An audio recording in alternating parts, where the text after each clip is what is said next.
Well, you're driving down the road with a friend, or perhaps taking a walk with a loved one, family member, one of your kids, your wife, and the other person says, "Hey, tell me a little bit about this God you serve. How would you describe him?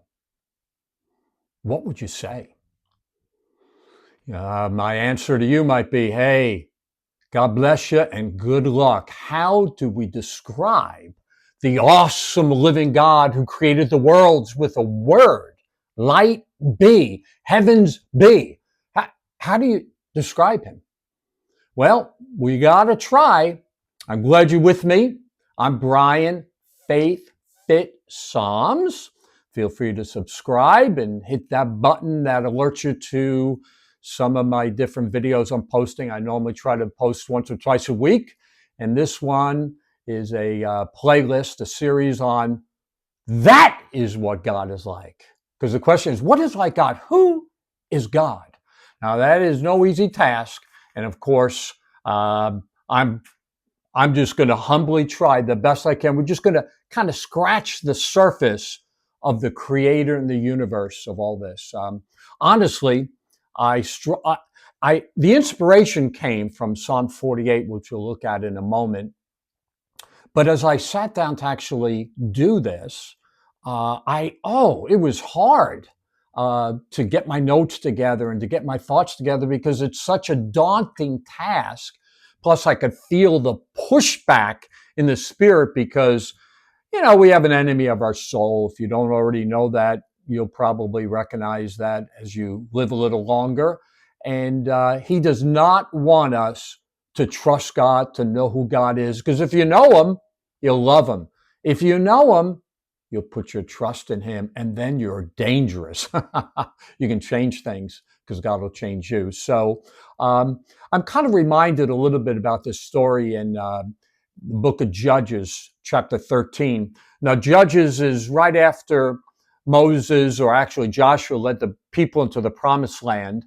And there was a series. They conquered the land from the people who lived there. And eventually, judges popped up in different places. This is before they had a king, which eventually would be Saul, then David, then Solomon. So local judges would rule. And chapter 13 of Judges is all about Samson and his judgeship, his ruling over a portion of Israel there. But in the meantime, the angel of the Lord appears to this woman who's actually going to be the mother of Samson, but she can't get pregnant. And the angel says, "Woman, this time next year, you're going to have a baby, and he's going to be special in the sight of God. But be careful. Don't let him drink any wine or anything from the grapevine. And don't cut his hair, because he's going to be, from his birth, he's going to be sanctified or separated to God with a Nazirite vow." And so you can imagine this was big news. So, of course, she goes home and tells her husband. And the husband says, what was he like? Who was it? Where is he? She said, I don't know, honey. I'm just telling you, I met this guy, and this is what he told me. And so we got to do what we got to do. And so we said, all right, next time you see him, let me know. And it wasn't too long after, in this story in Judges chapter 13, the angel of the Lord appears again. And then she says, "Hey, could you wait right here? I got to go get my husband." So she does. And he shows up, and they have this conversation. And he says, "What should we do? How do we live?" And he says, "Well, listen to your wife. I've already told her once." And then he kind of repeats it. And then Manoah is his name, the father of Samson, says, "Okay, before you go, let me offer up something to you." And he says, "Well, let me prepare a meal. I don't need your food, but if you want to bring it and sacrifice to God, go ahead. But I'll wait." And then he says, and what's your name, by the way?" And then the angel of the Lord says, "Why are you asking my name, seeing it is incomprehensible? Too wonderful for words." Well, that's my struggle. As I sat down, I'm like, how do I do this? I'm just Brian. I'm just me. I'm almost 70 years old. So, okay, I've had a few more years than the average Joe, but still, who can describe what God is like? But I'm going to try. He's so great. He's so amazing. But anyway, here I go. So the inspiration of all this, if you have a Bible, you want to turn to Psalm 48. I was reading along, and this became my inspiration. Now, Psalm 48 is written by the descendants of Korah, and it's probably about 700 BC. It's at a time when Hezekiah is the king of Judah, and the Assyrian king has been on a campaign, and he's just going from Assyria, which is the north, all the way down to take care of Judah. He's already gotten rid of Israel and repopulated that area, and now he's coming after Jerusalem. And Hezekiah is the king, and he's basically saying to Hezekiah, hey, listen, I don't know why you're trusting in that God of yours. Look at all the other kingdoms I've destroyed. And he was right, he did.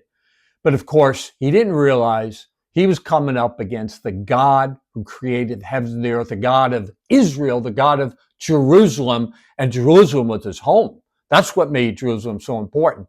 So in the meantime, if you read that in 2 Kings chapter 19, you'll see that the Lord had enough of that boasting of the king of Assyria and sent out one of his angels. He's surrounded by millions upon millions of angels that do his bidding. And one of those went out and overnight killed 186,000 of those mighty warriors that had devastated the whole area. And so the next day, the king woke up and just said, I got to get out of here and go home. So that's how God dealt with that. So how do you describe that God? One angel from that God, and he's got a lot more hanging around, trust me, 186,000 mighty warriors who have been undefeated to that time. So he's great. So this is what Psalm 48 is all about. So we'll read it together.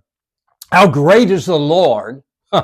Anybody who sends out one angel and defeats the enemy, how much we should praise him in the city of our God, which is on his holy mountain. He's referring to Jerusalem now. It's magnificent in elevation. It's built up on a hill. So when you kind of come into the area, you see it up there. It is magnificent that the whole earth rejoices to see it. Mount Zion, the holy mountain, is the city of the great king. The king of Assyria thought he was pretty good, but he met the great king. God himself is in Jerusalem's tower. He reveals himself as her defender. That's exactly what he did. You with me? The kings of the earth, this is what happened with Assyria, joined forces and they advanced against that city, Jerusalem. But when they saw it, they were stunned. They were terrified. They ran away. Not exactly what an advancing army should do, but they were stunned and terrified. They're gripped with terror, like a woman writhing in the pain of childbirth. I've seen that 5 times. He's like the mighty ships of Tarshish being shattered by the mighty east wind. Oh my gosh. Wow. We had heard of this city's glory, but now we've seen it ourselves. The city of the Lord Almighty. You getting a couple of words you could use on what is God like? Who is he? He's the Lord Almighty. It is the city of our God. He will keep it safe forever. Oh God, we meditate, verse 8. Verse 9, oh God, we meditate on your unfailing love as we worship in your temple, as your name deserves, oh God. You are to be praised to the ends of the earth. Your strong right hand is lifted and filled with victory. Woo! There's a word you could use. He's victorious. He's almighty. Let the people of Zion rejoice. Let the towns of Judah be glad, for your judgments are just.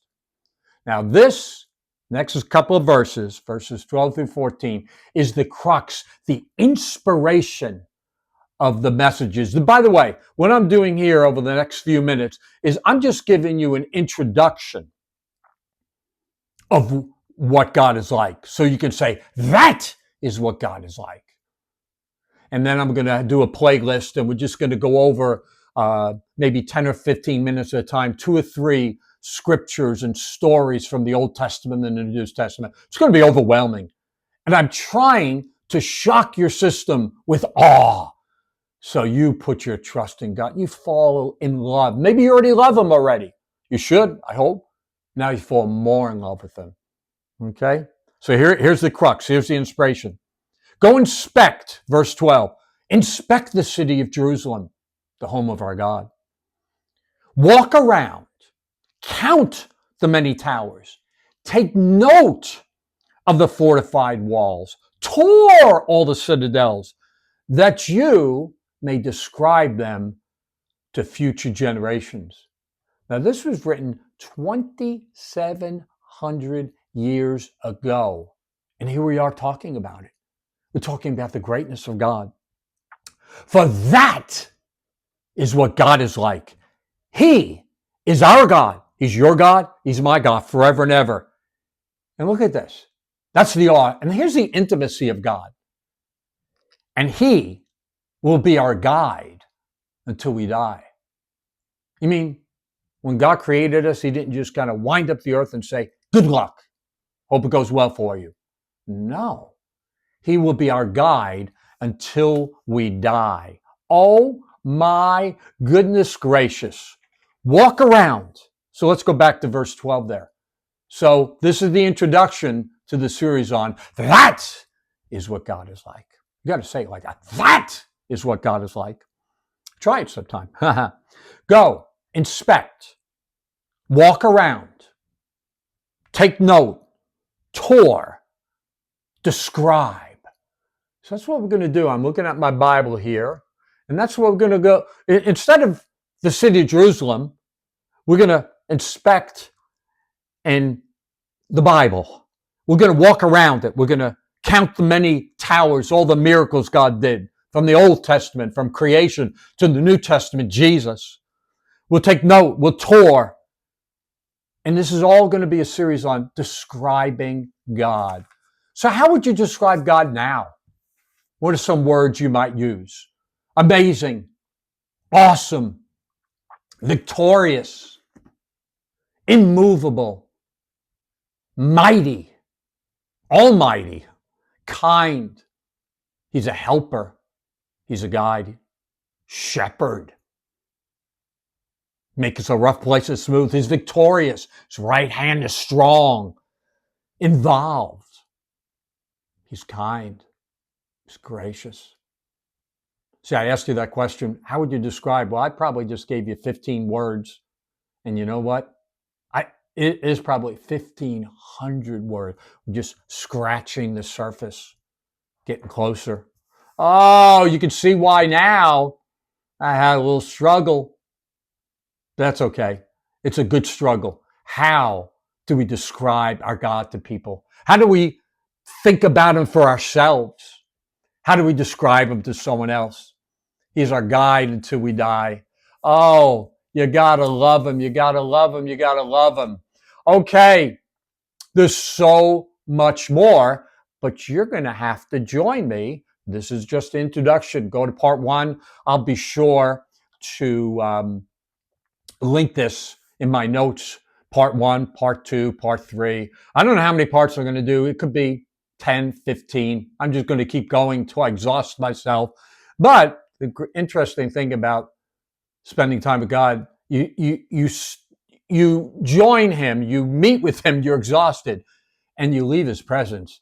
You have the energy of well, in my case, since I'm almost 70, an energy of a 30-year-old. If you're 30, an energy of a teenager. So I'm going to be uploading. Keep coming back for more. Let yourself be awed to silence. Let yourself be amazed. And grab somebody to tell them, listen, you got to listen to this. That is what our God is like. And so peace. I'll look forward to seeing you again. And as I keep uploading these onto the playlist, that is what God is like. Peace.